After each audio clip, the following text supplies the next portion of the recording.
Assalamualaikum warahmatullahi wabarakatuh. Kaum muslimin yang dimuliakan Allah Subhanahu wa taala, iman adalah sesuatu yang sangat bernilai dan berharga di mata Allah Subhanahu wa taala. Dalam sebuah hadis riwayat Imam Bukhari dan Muslim, Nabi Muhammad sallallahu alaihi wasallam menggambarkan betapa besarnya nilai sebuah keimanan. Nabi sallallahu alaihi wasallam bersabda, "Inni la'alamu akhira may yakhruju minan nar."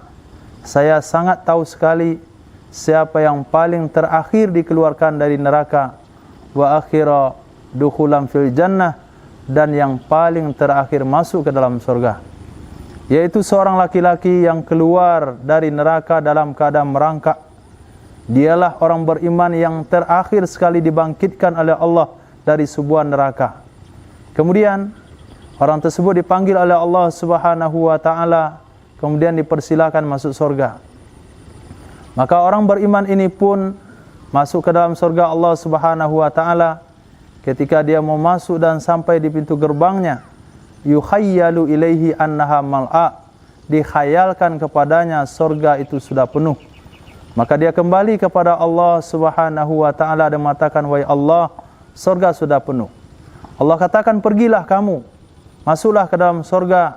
Dia pergi kali kedua, sampai di pintu gerbang surga, dia juga menghayalkan bahwasanya surga itu sudah penuh.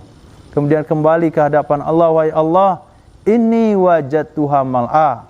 Aku menemukan surga itu sudah penuh. Kemudian pada kali ketiga Allah katakan, "Cobalah berapa luasnya surga yang kamu inginkan." Maka dia katakan, "Saya menginginkan surga seluas dunia." Allah Subhanahu wa taala katakan, "Walaka asyru amsalihha."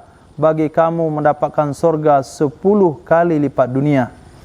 Inilah hadis sahih menyatakan iman yang paling terkecil, orang yang paling terakhir dikeluarkan dari neraka dan masuk ke dalam surga. Dengan iman sekecil itu dia bisa mendapatkan fasilitas surga 10 kali lipat dunia ini. Kaum muslimin mulakan Allah Subhanahu wa taala, itulah pentingnya nilai iman. Sehingga dengan adanya iman, maka barulah bernilai sebuah ibadah solat, baru ada nilainya ibadah zakat, baru nilainya ibadah sedekah, membantu sesama, ibadah-ibadah sosial lainnya akan bernilai ketika ada iman di dalam diri seseorang. Tapi apabila seseorang itu tidak mempunyai keimanan, non-muslim yang berbuat kebajikan misalnya, membantu sesama, membantu tsunami, membantu gempa bumi, atau membangun masjid sekalipun, maka amal ibadah yang dia dapatkan di akhirat kelak seperti dia melihat fata morgana. Ketika dia dekati, ternyata air itu tidak ada. Ketika dilihat dari jauh seolah-olah ada air, dia mendekat kembali, air itu pun tidak ada. Itulah bayang-bayangan amal daripada seorang non-muslim. Kenapa mereka tidak mendapatkan pahala kebajikan? Karena mereka tidak memiliki iman di dalam dirinya. Kalau bisa kita misalkan, apa itu iman? Iman itu adalah angka 1 dalam sebuah bilangan yang ada di depan 0.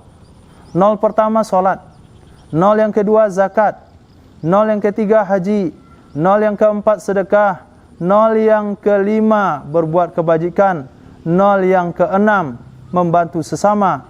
Apabila 0 ini banyak sekalipun, maka dia tidak akan bernilai apabila tidak ada angka di depan 0 tersebut. Tapi apabila di depannya ada angka 1, walaupun 0-nya ada 1, nilainya sudah 10. Kalau 0-nya ada 6, nilainya 1 juta. Hilang angka 1-nya, hilang nilai 0-nya. Ada angka 1-nya, baru ada nilai 0-nya. Itulah nilai iman kalau dibandingkan dengan kebajikan-kebajikan yang lain. Maknanya, tidak ada arti sebuah kebajikan apapun yang dilakukan oleh manusia kalau dia tidak mempunyai iman kepada Allah Subhanahu wa taala. Dan apabila dia memiliki iman, maka kebajikan sekecil apapun itu tetap ada nilainya di mata Allah Subhanahu wa taala. Wa may ya'mal misqala khairan wa may ya'mal misqala dzarratin khairan yara. Siapa saja melakukan satu kebajikan walaupun seberat biji zarah, pasti dia akan menemukan pahalanya di akhirat kelak. Semoga Allah SWT tetapkan iman yakin dalam hati kita. Amin ya rabbal alamin. Assalamualaikum warahmatullahi wabarakatuh.